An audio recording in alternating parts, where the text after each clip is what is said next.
The morning sun filtered weakly through the dusty windows of the little corner cafe where Daniel worked his weekend shift, a place that smelled of burnt coffee, fried eggs, and freshly baked muffins that tempted customers far more than they should have. For Daniel, however, this job wasn't about the scent of coffee beans or the sound of clinking cups. It was about survival, about making sure that when his daughter Emily looked at him with her wide, trusting eyes, she never saw the fear that lurked behind his tired smile.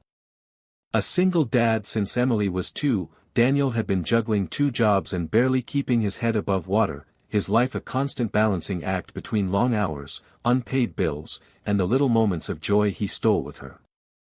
That Saturday morning seemed like any other until the cafe door opened and a young woman walked in, her face pale with worry, her eyes darting nervously as though she wasn't sure if she should even be there.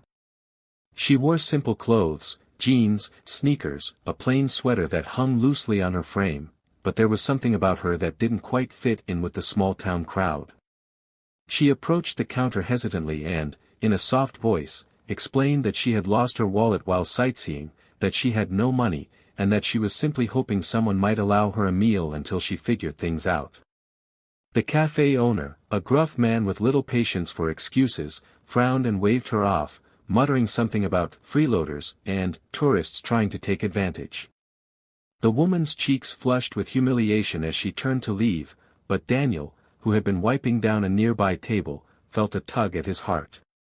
He had known what it was like to feel powerless, to be judged for circumstances outside his control, and he couldn't let her walk away hungry. Before he even thought twice, he called out to her, offering a warm smile. "Wait," he said, reaching into the jar where he kept the tips he had worked hard for that morning. "I'll cover it. Sit down, I'll bring you something to eat." She froze, blinking at him as though no one had ever said those words to her before, and for a moment, Daniel thought she might cry. "You don't even know me," she whispered. But Daniel only shrugged, placing a plate of pancakes and eggs in front of her when she finally sat down, her hands trembling slightly as she picked up the fork.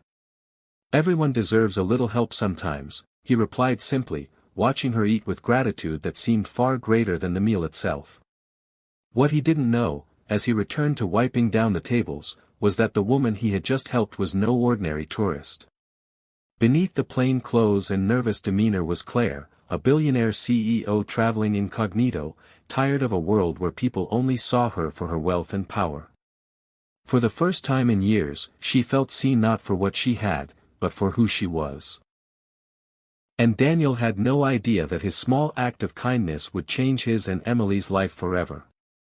Claire had meant to thank Daniel and disappear, to slip back into anonymity and continue her secret journey away from the corporate chains that bound her life, but when the small girl with big curious eyes and messy pigtails tugged gently at her hand and said, "Come play with us at the park," she found herself unable to refuse. Emily's innocent invitation caught her off guard, and Daniel, though a little hesitant, smiled in that tired but genuine way of his and said it would be nice for her to join them since she didn't seem to have any plans. Soon, the three of them were walking down the tree-lined street toward the local park, Emily skipping happily between them while Daniel carried her little backpack. The air was filled with the sounds of children's laughter, the rustle of leaves, and the occasional bark of a dog chasing after a stick, and for Claire, it was a world far removed from boardrooms, financial forecasts, and shareholders who only ever looked at her with calculating eyes.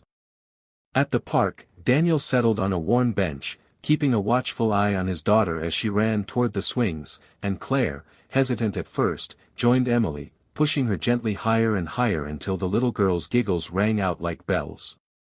Something about the purity of that laughter made Claire's chest ache, as if she had been missing something all her life and only now realized what it was. Later, when Emily insisted they feed the ducks, Daniel bought a small bag of crumbs with the few spare coins he had, and they watched together as Emily tossed handfuls of bread into the pond, squealing every time the ducks flapped too close.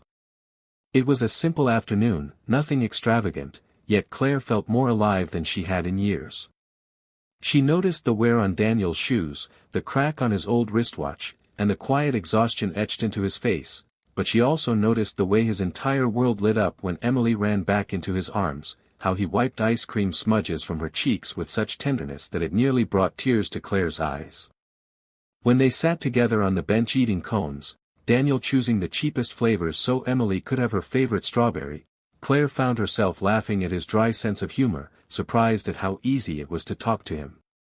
No one here knew she was a billionaire CEO, and for once, she didn't feel like one. She was just Claire, sharing ice cream and stories with a father and daughter who treated her as a friend, not a headline.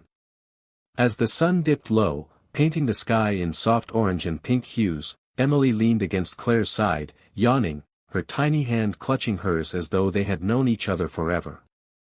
And in that moment, as Daniel watched them both with quiet gratitude, Claire felt an unfamiliar but deeply comforting thought settle in her heart. She didn't want this day to end. Over the following week, Claire found herself drawn back to Daniel and Emily as if some invisible thread tied her to them, and though she told herself it was only to thank Daniel properly for his kindness, the truth was that she craved the warmth she felt in their company. She began stopping by the cafe during Daniel's shifts, sometimes carrying a little gift for Emily, like a sketchbook and colored pencils when she noticed the girl loved to draw, or simply helping Daniel by wiping down tables when the place grew busy.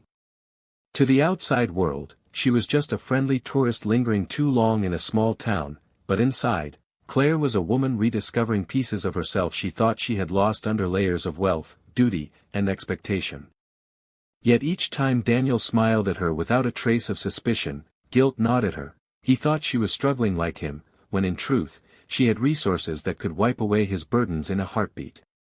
One evening, as the air grew heavy with the promise of rain, Daniel walked her home along the quiet street. His voice was low and a little rough as he admitted, "It's not easy, you know. Some nights I stay up wondering how I'll pay rent or buy Emily's medicine if she gets sick.